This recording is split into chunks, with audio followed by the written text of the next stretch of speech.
Hello viewers, welcome to AKS ice academy. ఈరోజు మనం ఎకానమీకి సంబంధించి ముఖ్యమైన టర్మ్స్ గురించి డిస్కస్ చేద్దాం. చాలా సింప్లిఫైడ్ ఫార్మాట్లో ఎగ్జాంపుల్స్తో సహా అర్థం చేసుకునే ప్రయత్నం చేద్దాం. సో ఫస్ట్ ఈరోజు మనం డిస్కస్ చేసే టాపిక్లో ఫస్ట్ టర్మినాలజీ ఏంటి అని చూస్తే కనుక ఫిస్కల్ డెఫిసిట్. సో జనరల్గా గవర్నమెంట్ పాయింట్ ఆఫ్ వ్యూలో మనం చూస్తే రెవెన్యూ డెఫిసిట్, ఫిస్కల్ డెఫిసిట్ అంటూ వింటాం. సో మరి ఈ డెఫిసిట్ అంటే ఏంటి? గ్యాప్ అనేది ఏదైతే ఉంటుందో దాన్ని డెఫిసిట్ అంటూ ఉంటాం. అంటే జనరల్గా గవర్నమెంట్కి వచ్చే ఎక్స్పెండిచర్ అనేది రెవెన్యూ కంటే ఎక్కువగా ఉన్నప్పుడు దాన్ని మనం ఫిస్కల్ డెఫిసిట్గా భావిస్తాం. అంటే గవర్నమెంట్కి వచ్చే ఆదాయం కంటే గవర్నమెంట్ ఖర్చు ఎక్కువగా ఉన్నప్పుడు ఆ ఎక్కువైతే లోటు ఏదైతే ఉంటుందో దాన్ని మనం ఫిస్కల్ డెఫిసిట్గా కన్సిడర్ చేస్తాం. సో ఇండియాకి సంబంధించి 2025-26 యూనియన్ బడ్జెట్లో దీన్ని 4.4% ఆఫ్ జీడిపిగా ఎస్టిమేట్ చేయడం జరిగింది. సో ఇంత ఉండొచ్చు అంటున్నారు. సో దానికంటే ఎక్కువైనా కూడా అయ్యే ఛాన్స్ ఉంటుంది. సో మరి ఇక్కడ గుర్తుంచుకోవాల్సిన ముఖ్యమైన అంశం ఏంటి? టోటల్ ఎక్స్పెండిచర్లో మనం టోటల్ రెవెన్యూ గ్యాప్ ఏదైతే ఉంటుందో దాన్ని ఫిస్కల్ డెఫిసిట్ అనుకున్నాం. కానీ దీంట్లో బారోయింగ్స్ అనే దాన్ని ఇంక్లూడ్ చేయము, అది గుర్తుంచుకోవాలి, రైట్? సో రెవెన్యూ డెఫిసిట్ అనేది ఫిస్కల్ డెఫిసిట్, ఈ రెండు కూడా మనం fiscal responsibility budget management act ఏదైతే ఉందో దాని కింద మనం మానిటర్ చేస్తూ ఉన్నాం. దాని తర్వాత ఇన్ఫ్లేషన్. సో ఇన్ఫ్లేషన్ అంటే ఏంటి? ప్రైస్ రైజ్ ఎప్పుడైతే జరుగుతుందో దాన్ని ఇన్ఫ్లేషన్ అంటాం. సో కంట్రోల్ చేయకపోతే ఏమవుతుంది? మనకి ప్రైస్ స్టెబిలిటీ లేకపోవడం వల్ల ఎకనామిక్ గ్రోత్ కూడా ఇంపాక్ట్ అవుతుంది. సో మరి ఇన్ఫ్లేషన్కి ఆపోజిట్ టర్మ్ ఏంటి అంటే డిస్ఇన్ఫ్లేషన్ కాదు, కన్ఫ్యూజ్ అవ్వకండి. ఇన్ఫ్లేషన్, డిస్ఇన్ఫ్లేషన్ ఆపోజిట్ టర్మ్స్ అనుకుంటున్నారు చాలామంది, అది కాదు. ఇన్ఫ్లేషన్కి క్వైట్ ఆపోజిట్. అంటే రైజ్ ఇన్ ప్రైజెస్ ఏదైతే జరుగుతుందో దాన్ని మనం ఇన్ఫ్లేషన్ అంటాం.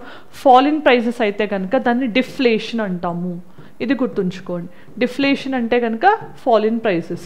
సో దీనివల్ల ఏమవుతుంది? అసలు డిమాండ్ తగ్గిపోతుంది, దానివల్ల మనకి పర్చేసింగ్ ఉండదు, దానివల్ల బిజినెసెస్ అన్నీ షట్ డౌన్ అవుతాయి. ఇలాంటి సిచ్యువేషన్ని డిఫ్లేషన్ అంటాం. ఇన్ఫ్లేషన్ అనేదేమో మనకి రైజ్ ఇన్ ప్రైసెస్ని సూచిస్తూ ఉంటుంది. మరి ఇన్ఫ్లేషన్ని మానిటర్ చేయడం ఎవరి పని? RBI, reserve bank of India పని. సో దాని ద్వారా ప్రైస్ స్టెబిలిటీ ఎన్షూర్ చేసే విధంగా ఇన్ఫ్లేషన్ని మానిటర్ చేస్తూ ఉంటారు. సో ఇన్ఫ్లేషన్ని మనం కన్స్యూమర్ ప్రైస్ ఇండెక్స్లో క్యాలిక్యులేట్ చేస్తూ ఉంటాం. ఇంతకుముందు హోల్సేల్ ప్రైస్ ఇండెక్స్ని యూజ్ చేసేవాళ్ళం, బట్ దాని ప్లేస్లో ఇప్పుడు కన్స్యూమర్ ప్రైస్ ఇండెక్స్ని యూజ్ చేయడం జరుగుతోంది. సో దీంట్లో మనం 2+or-4%ని ఇన్ఫ్లేషన్కి క్యాప్గా పెట్టుకోవడం జరిగింది, రైట్? మానిటరీ పాలసీ కమిటీ ఏదైతే ఉంటుందో అది ఇన్ఫ్లేషన్ మానిటర్ చేస్తూ ఉంటుంది. మరి డిస్ఇన్ఫ్లేషన్ ఏంటో చూసాం కదా. సో ఇప్పుడు డిఫ్లేషన్ అనేది ఫాల్ ఇన్ ప్రైసెస్. డిస్ఇన్ఫ్లేషన్ అంటే ఏంటి? ఇన్ఫ్లేషన్ అనేది మనకి తగ్గుతోంది, ఇన్ఫ్లేషన్ తగ్గుతోంది కానీ ప్రైసెస్ అనేవి ఇంకా రైజ్ అవుతున్నాయి. సో ఇన్ఫ్లేషన్ అనేది తగ్గుతుంది కానీ ప్రైసెస్ అనేవి రైజ్ అవుతూనే ఉన్నాయి. సో ఈ సిచ్యువేషన్ని డిస్ఇన్ఫ్లేషన్ అంటాము, ఇది గుర్తుంచుకోవాలి, రైట్? Next stagflation. స్టాగ్ఫ్లేషన్ అంటే ఏంటి? హై అన్ఎంప్లాయ్మెంట్ ఉంటుంది మనకి, అలానే లో గ్రోత్ అనేది ఉంటుంది. లో గ్రోత్ ఉండటము, హై ఇన్ఫ్లేషన్ ఉండటము, హై అన్ఎంప్లాయ్మెంట్ ఉన్న సిచ్యువేషన్స్ని స్టాగ్ఫ్లేషన్గా డినోట్ చేస్తూ ఉంటాము. ఫర్ ఎగ్జాంపుల్ మనకి గ్లోబల్ ఆయిల్ క్రైసిస్ అనేది 1970లో ఇరాక్ వార్ వల్ల ఎప్పుడైతే ట్రిగ్గర్ అయిందో దానివల్ల స్టాగ్ఫ్లేషన్ అనేది చాలా కంట్రీస్లో కనపడింది. అంటే లో గ్రోత్ ఉంటుంది, హై అన్ఎంప్లాయ్మెంట్తో పాటు మనకి హై ఇన్ఫ్లేషన్ కూడా ఉంటుంది. ఆ సిచ్యువేషన్ని స్టాగ్ఫ్లేషన్ అంటాం, right? Next monetary policy. So జనరల్గా మానిటరీ పాలసీకి ఫిస్కల్ పాలసీకి డిఫరెన్స్ ఏంటి అనేది కూడా చాలామంది స్టూడెంట్స్ మిస్ అవుట్ అవుతున్నారు. సో మానిటరీ పాలసీ అనేది ఎవరి job? RBI, reserve bank of India, India యొక్క సెంట్రల్ బ్యాంక్. సో మరి మానిటరీ పాలసీ ద్వారా ఆర్బీఐ ఏం చేస్తూ ఉంటుంది? మనీ సప్లైని రెగ్యులేట్ చేయడము, క్రెడిట్ ఎంత ఉండాలి, ఇంట్రెస్ట్ రేట్స్ని రెగ్యులేట్ చేయడము, వీటన్నిటిని కూడా మానిటర్ చేస్తూ మనకి ఎన్షూరింగ్ ఎకనామిక్ గ్రోత్ అనేది మెయిన్ టాస్క్ ఆఫ్ ఆర్బీఐ అనమాట. సో మనకి ప్రైస్ స్టెబిలిటీ ఉండే విధంగా, ప్రైసెస్ మరీ ఎక్కువ ఉండకూడదు, మరీ తక్కువ ఉండకూడదు. సో ప్రైస్ స్టెబిలిటీ ఉండి ఎకనామిక్ గ్రోత్ అచీవ్ చేయాలి అంటే కనుక మనకి మానిటరీ పాలసీ ద్వారా ఇంట్రెస్ట్ రేట్స్ని అడ్జస్ట్ చేయడము, దానికి సంబంధించి ఇన్ఫ్లేషన్స్ని కంట్రోల్ చేయడము, ఇలాంటి మనీ సప్లై, క్రెడిట్స్ వీటన్నిటిని కూడా కంట్రోల్ చేస్తూ ఉంటుంది RBI. So monetary policy committee అనేది సెక్షన్ 45ZZ అనే ఆర్బీఐ యాక్ట్ కింద ఫామ్ అవడం జరిగింది. 6 మెంబర్ కమిటీ, దీన్ని మెయిన్గా డెసిషన్ మేకింగ్ బాడీగా కన్సిడర్ చేయాలి. మరి ఫిస్కల్ పాలసీకి మానిటరీ పాలసీకి డిఫరెన్స్ ఏంటి అని చూసినప్పుడు ఫిస్కల్ పాలసీ అనేది గవర్నమెంట్ జాబ్, అంటే మినిస్ట్రీ ఆఫ్ ఫినాన్స్. సో మనకి టాక్సేషన్ ఎలా ఉంది, గవర్నమెంట్ ఎక్స్పెండిచర్ ఎలా ఉంది, ఇలాంటి వాటి గురించి డీల్ చేసేది ఏంటి? Fiscal policy. సో మనం గుర్తుంచుకోవాల్సింది how government is going to earn. ఒక రూపాయి గవర్నమెంట్ ఎలా ఎర్న్ చేస్తుంది, ఒక రూపాయిని ఎలా ఖర్చు పెడుతుంది, ఇలాంటి వాటిని మనం ఫిస్కల్ పాలసీలో భాగంగా చూస్తాము. సో ఈ రెండు కూడా very important for economic growth. Then మనం చూస్తే రెపో రేట్. సో మానిటరీ పాలసీలో భాగంగా ఆర్బీఐ అనేది different tools, monetary policy tools use చేస్తుంది.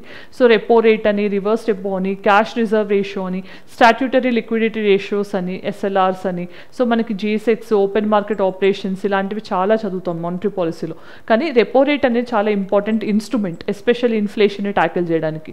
మరి రెపో రేట్ అంటే ఏంటి? ఆర్బీఐ రెపో రేట్ ద్వారా కమర్షియల్ బ్యాంక్స్కి మనీ ఇస్తుంది. మనీ ఇవ్వడం వల్ల ఏమవుతుంది? దాంట్లో ఉన్న మానిటరీ సప్లై అంటే ఏదైతే ఉంటుందో మనీ సప్లైని అడ్జస్ట్ చేస్తుంది. ఫర్ ఎగ్జాంపుల్ ఇన్ఫ్లేషన్ ఉంది అనుకుందాం ఎకానమీలో. ఇన్ఫ్లేషన్ ఉంది అంటే ఏంటి? ప్రైజెస్ అనేవి రైజ్ అవుతున్నాయి. ప్రైజెస్ రైజ్ అవుతున్నప్పుడు ఏమవుతుంది? మనం ఈ ప్రైసెస్ని తగ్గించాలి, అది ఆర్బీఐ జాబ్. అప్పుడు ఏం చేస్తుంది? సో మనకి రెపో రేట్ అనే దాన్ని ఇంక్రీజ్ చేస్తుంది. సో ఈ రెపో రేట్ ఇంక్రీజ్ చేస్తే ఏమవుతుంది? ఆర్బీఐ ఏ రేట్ అయితే కమర్షియల్ బ్యాంక్స్కి ఇష్యూ చేస్తుంది దాన్ని రెపో రేట్ అంటాం. అంటే కమర్షియల్ బ్యాంక్స్ ఎక్కువ ఆర్బీఐకి పే చేయాల్సి ఉంటుంది. మరి అప్పుడు బ్యాంక్స్ దగ్గర ఉండే మనీ తక్కువ అవుతుంది కదా. సో బ్యాంక్స్ దగ్గర ఉండే మనీ తక్కువైంది అంటే బారోయింగ్స్ తగ్గుతాయి. సో జనరల్గా బ్యాంక్స్ బారోయింగ్స్ ఏవైతే ఇస్తాయో లెండింగ్స్ తగ్గుతాయి. దాని ద్వారా ఏమవుతుంది? మనీ సర్క్యులేషన్లోకి తగ్గుతుంది. అప్పుడు ప్రైసెస్ అనేవి ఆటోమేటిక్గా తగ్గుతాయి. మన దగ్గర మనీ లేనప్పుడు మనం కొనడానికి కూడా అంత ఉత్సాహం చూపించాం. సో అలా మనకి మొత్తం కూడా కంట్రోల్లోకి వస్తుంది. సో ఇన్ఫ్లేషన్ ఉన్నప్పుడు రెపో రేట్ని పెంచడం ద్వారా మనీ సప్లైని కంట్రోల్ చేస్తుంది. సో రెపో రేట్ అనేది కీ పాలసీ ఇన్స్ట్రుమెంట్ అని చెప్పొచ్చు. దీనికి రివర్స్ రెపో అనేది ఉంటుంది. రివర్స్ రెపో అంటే ఏంటి? అక్కడేమో ఆర్బీఐ కమర్షియల్ బ్యాంక్స్కి ఏ రేటుకి అయితే మనీ లెండ్ చేస్తుందో దాన్ని రెపో అన్నాం. కానీ ఇక్కడ రివర్స్ రెపో అంటే ఏంటి? కమర్షియల్ బ్యాంక్స్ కొన్ని సందర్భాల్లో వాళ్ళ దగ్గర ఉన్న ప్రాఫిట్స్ని, సర్ప్లస్ ఫండ్స్ని ఆర్బీఐ దగ్గర పెడతాయి. దానికి గాను ఆర్బీఐ ఇంట్రెస్ట్ రేట్ని కూడా పే చేస్తూ ఉంటుంది. సో దాన్నే రివర్స్ రెపో అంటాం. సో రివర్స్ రెపోలో ఏమవుతుంది? ఇన్ఫ్లేషన్ ఎక్కువగా ఉన్నప్పుడు ఆర్బీఐ అనేది రివర్స్ రెపోని ఇంక్రీజ్ చేస్తుంది. ఇక్కడ ఏమవుతుంది? ఇన్ఫ్లేషన్ ఉన్నప్పుడు ప్రైసెస్ రైజ్ అవుతున్నాయి. మళ్ళీ ఆర్బీఐ దాన్ని కంట్రోల్ చేయాలి అన్నప్పుడు రివర్స్ రెపోని పెంచుతుంది. అంటే కమర్షియల్ బ్యాంక్స్ ఏవైతే ఫండ్స్ ఆర్బీఐకి పెట్టినందుకు ఆర్బీఐ ఇంట్రెస్ట్ రేట్ పెంచుతుందో దానివల్ల ఏమవుతుంది? ఎక్కువ మనీ అనేది ఇక్కడ పార్క్ చేయడానికి ట్రై చేస్తాయి బ్యాంక్స్. సో దానివల్ల పబ్లిక్ దగ్గర ఉండే మనీ తగ్గుతుంది. ఇలా కూడా మనీ సప్లైని కంట్రోల్ చేస్తుంది ఆర్బీఐ అనేది. Right. Then balance of payments. Balance of payment అంటే ఏంటి? సో ఒక కంట్రీ నుంచి వెళ్ళే ఎకనామిక్ ట్రాన్సాక్షన్ మొత్తం కూడా, ఒక కంట్రీకి జరిగే ఎకనామిక్ ట్రాన్సాక్షన్స్ మొత్తం కూడా ఆన్ రికార్డ్ పెడితే దాన్ని బ్యాలెన్స్ ఆఫ్ పేమెంట్ అంటాం. సో దీంట్లో 2 కీ కాంపోనెంట్స్ ఉంటాయి. ఒకటి కరెంట్ అకౌంట్ అంటాం, ఒకటి క్యాపిటల్ అకౌంట్ అంటాం. కరెంట్ అకౌంట్ అంటే ఏంటి? సో ఆ కంట్రీ యొక్క imports, exports, goods and services point of వ్యూలో కానీ, ట్రాన్స్ఫర్స్, పేమెంట్స్, లేకపోతే మనకి రెమిటెన్సెస్ ఏవైతే ఉంటాయి వీటన్నిటిని కూడా మనం కరెంట్ అకౌంట్లో కన్సిడర్ చేస్తాము. క్యాపిటల్ అకౌంట్కి ఇచ్చేసరికి ఇన్వెస్ట్మెంట్స్, ఫారిన్ డైరెక్ట్ ఇన్వెస్ట్మెంట్స్ కానీ, ఫారిన్ పోర్ట్ఫోలియో ఇన్వెస్ట్మెంట్స్ కానీ, ఎక్స్టర్నల్ కమర్షియల్ బోరోయింగ్స్ కానీ, ఫారెక్స్ రిజర్వ్స్ కానీ వీటన్నిటిని కూడా మనం క్యాపిటల్ అకౌంట్లో కౌంట్ చేస్తాం. సో ఈ బీఓపీ క్రైసిస్ ఎప్పుడైతే వస్తుందో అప్పుడు కంట్రీకి సంబంధించి ట్రేడ్తో పాటు అన్నీ ఇంపాక్ట్ అవుతాయి. సో మనకి బీఓపీ క్రైసిస్ అనేది 1991లో వచ్చింది. దానికి సంబంధించి మనం ఎల్పీజీ రీఫార్మ్స్ని ఇంట్రడ్యూస్ చేసాం. ఇవి గుర్తుంచుకోండి. నెక్స్ట్ కరెంట్ అకౌంట్ డెఫిసిట్ అంటే ఏంటో చూసాం. బ్యాలెన్స్ ఆఫ్ పేమెంట్లో ఒక ఇంపార్టెంట్ కాంపోనెంట్. ఎప్పుడైతే కనుక ఇంపోర్ట్స్ ఎక్కువగా ఉండి ఎక్స్పోర్ట్స్ తక్కువగా ఉంటాయో ఆ డెఫిసిట్ ఏదైతే ఉంటుందో దాన్నే కరెంట్ అకౌంట్ డెఫిసిట్ అంటాం. డెఫిసిట్ అంటే గ్యాప్ అని గుర్తుంచుకోండి. ఎక్స్పెండిచర్ ఎక్కువగా ఉండి రెవెన్యూ తక్కువగా ఉంటే ఫిజికల్ డెఫిసిట్ అంటాం. అలానే ఇంపోర్ట్స్ ఎక్కువగా ఉండి ఎక్స్పోర్ట్స్ తక్కువగా ఉంటే కరెంట్ అకౌంట్ డెఫిసిట్ అంటాం. సో అప్పుడు ఇండియాకి ఇది మంచిది కాదు. సో ఆయిల్ ప్రైసెస్ పెరిగినప్పుడు కూడా ఇదే సిచ్యువేషన్ వస్తూ ఉంటుంది. నెక్స్ట్ మనకి పర్చేసింగ్ పవర్ పారిటీ. సో జనరల్గా పర్చేసింగ్ పవర్ పారిటీ అంటే ఏంటి? కొన్ని లిస్ట్ ఆఫ్ గూడ్స్ ఉంటాయి, కామన్ గూడ్స్, వాటిని మనం డిఫరెంట్ కంట్రీ కరెన్సీస్లో కౌంట్ చేస్తూ ఉంటాం అనమాట. అంటే స్టాండర్డ్ బాస్కెట్ ఆఫ్ గూడ్స్ ఏవైతే ఉంటాయో వాటికి సంబంధించిన కాస్ట్ని మనం డిఫరెంట్ కరెన్సీస్లో వాల్యుయేట్ చేసినప్పుడు వచ్చేదాన్నే పర్చేసింగ్ పవర్ పారిటీ అంటాం. అంటే ఒకటే వస్తువు, సపోజ్ ఫర్ ఎగ్జాంపుల్ ఐఫోన్ ఉందనుకోండి. ఐఫోన్ని మనం ఒక బాస్కెట్ ఆఫ్ గూడ్గా కన్సిడర్ చేస్తే ఒక ఐఫోన్ కొనడానికి యూఎస్లో ఎంత మనీ యూస్ చేస్తున్నారు వాళ్ళ కరెన్సీలో, మన ఇండియాలో ఎంత యూస్ చేస్తాం, ఇలాంటి పర్చేసింగ్ పవర్ కంపారిజన్స్నే పారిటీ టర్మ్స్లో చూస్తాం అనమాట. సో ఇక్కడ మనం గుర్తుంచుకోవాల్సింది నామినల్ జీడిపితో పోలిస్తే పర్చేసింగ్ పవర్ పారిటీ టర్మ్స్లో ఇండియా జీడిపి అనేది ఎక్కువగా ఉంది. దానికి గల కారణం ఏంటి? అడ్వాన్స్డ్ కంట్రీస్లో ఉండే కాస్ట్తో పోలిస్తే గూడ్స్కి సంబంధించిన కాస్ట్ ఇండియాలో తక్కువగా ఉంది. దానికోసం అని చెప్పి పీపీపీ టర్మ్స్లో మనం జీడిపిని ఏదైతే క్యాలిక్యులేట్ చేస్తామో అది ఇండియాలో ఎక్కువగా కనిపిస్తూ ఉంటుంది. Right. Then human development index. So ఇండెక్సెస్లో మనకి మెయిన్ ఇంపార్టెంట్ UNDP రిలీజ్ చేసేది HDI ఇండెక్స్. సో దీంట్లో మనం గుర్తుంచుకోవాల్సింది 3 పారామీటర్స్ మీద మనం హ్యూమన్ డెవలప్మెంట్ అసెస్ చేస్తూ ఉంటాం. ఒకటి లైఫ్ ఎక్స్పెక్టెన్సీ, ఇంకొకటి ఎడ్యుకేషన్, దాన్ని standard of living point of వ్యూలో కౌంట్ చేస్తాము. అలానే మనం గ్రాస్ నేషనల్ ఇన్కమ్ ఏదైతే ఉంటుందో GNI అంటాం, పర్ క్యాపిటల్ ఇన్కమ్, వీటి 3 బేసిక్ టర్మ్స్లో HDIని క్యాలిక్యులేట్ చేస్తూ ఉంటాం. సో మరి 2024కి గాను ఇండియా యొక్క HDI ర్యాంకింగ్ ఎంత ఉంది అంటే 134గా ఉంది. ఇంట్రెస్టింగ్గా చెప్పాలి అంటే ఇజ్రాయెల్ అండ్ పాలస్తైన్ కాన్ఫ్లిక్ట్లో ఉన్నప్పటికీ కూడా ఇవి ఇండియా కంటే అడ్వాన్స్డ్ పొజిషన్లో ఉన్నాయి HDI పాయింట్ ఆఫ్ వ్యూలో. ఎందుకని అంటే అక్కడ పాపులేషన్ బర్డెన్ తక్కువ ఉండటము, రీసోర్స్ ఎఫిషియన్సీని బెటర్గా యూస్ చేయడం వల్ల వాళ్ళకి మనకంటే బెటర్ అవుట్కమ్స్ వస్తున్నాయి. నెక్స్ట్ మనకి డిస్ఇన్వెస్ట్మెంట్. సో డిస్ఇన్వెస్ట్మెంట్ అంటే ఏంటి? గవర్నమెంట్ తనకున్న స్టేక్స్ని తీసేయడం. సో ఆ స్టేక్స్ని వేరే వాళ్ళు కొనుక్కోవడం. అక్కడ పబ్లిక్ సెక్టర్ అండర్టేకింగే తీసుకోవచ్చు, లేదంటే ప్రైవేట్ అయినా తీసుకోవచ్చు.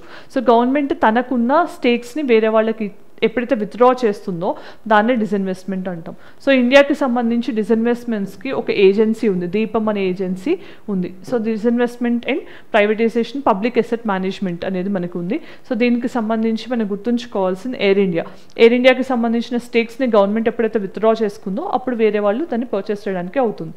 సో ప్రైవేటైజేషన్ అంటే ఏంటి? ఈ ఏదైతే స్టేక్ ఉందో గవర్నమెంట్ దగ్గర ఆ స్టేక్ అనేది కంప్లీట్గా ప్రైవేట్ హ్యాండ్స్లోకి వెళ్తుంది.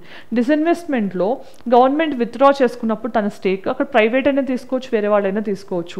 సో డిస్ఇన్వెస్ట్మెంట్కి ప్రైవేటైజేషన్ చాలా సిమిలారిటీ ఉంటుంది.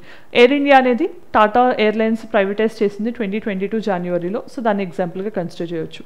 Next fiscal responsibility and budget management act 2003లో దీన్ని సైన్ చేయడం జరిగింది Indian parliament. So NK Singh ఆధ్వర్యంలో ఈ కమిటీని మనం తీసుకురావడం జరిగింది. సో FRBM అనేది ఎందుకు తెచ్చాము?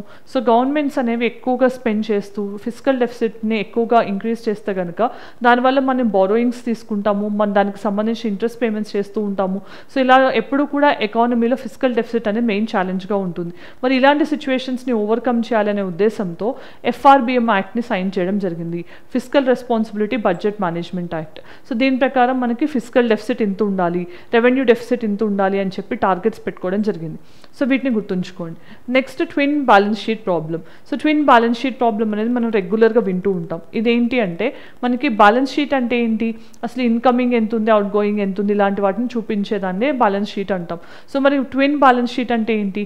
కార్పొరేట్స్కి సంబంధించిన అకౌంట్ బుక్స్ కానీ బ్యాలెన్స్ షీట్స్, అలానే బ్యాంక్స్కి సంబంధించినవి చెక్ చేసినప్పుడు మనకి నాన్ పర్ఫార్మింగ్ ఎసెట్స్ ఏవైతే ఉంటాయో, అంటే మనకి ఇంట్రెస్ట్ పేమెంట్స్ రాకుండా 90 డేస్కి మించి ఆగిపోయిందో యాక్చువల్ అమౌంట్, ఇంట్రెస్ట్ అమౌంట్, వాటిని NPSగా కన్సిడర్ చేస్తాం. సో అలా ఎక్కువ కనుక కార్పొరేట్ బ్యాలెన్స్ షీట్స్లోను బ్యాంక్ బ్యాలెన్స్ షీట్లోను NPS రేషియో ఎక్కువగా ఉంటే దాన్ని ట్విన్ బ్యాలెన్స్ షీట్ ప్రాబ్లమ్గా కన్సిడర్ చేస్తాము. ఇది గుర్తుంచుకోండి. సో మనకి 2008 క్రైసిస్, ఫినాన్షియల్ క్రైసిస్ తర్వాత ఎక్కువగా NPA ప్రాబ్లం అనేది ఎక్కువైంది.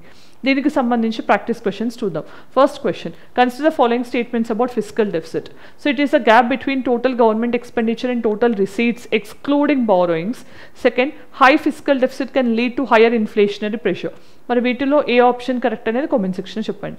Next, increase in repo rate by the RBI will generally result in cheaper loans for consumers, lower caste of borrowing for businesses, reduced money supply in the economy, increase in the aggregate demand. మరి వీటిలో ఏ option correct అనేది comment section చెప్పండి. Next, which of the following best describe stagflation? High inflation with high growth and unemployment, high inflation with low growth and high unemployment, low inflation with low growth and low unemployment, low inflation with high growth and high unemployment. మరి వీటిలో ఏది స్టాగ్ఫ్లేషన్ని సూచిస్తుంది అనేది కరెక్ట్గా comment సెక్షన్లో చెప్పండి. మరి ఈరోజు ఈ వీడియోలో మనం ఎకానమీకి సంబంధించి 15 ఇంపార్టెంట్ టర్మ్స్ని డిస్కస్ చేశాము. ఈ వీడియో ఇన్ఫర్మేటివ్ అనిపిస్తే let me know in the comment section. Thanks for watching. See you again.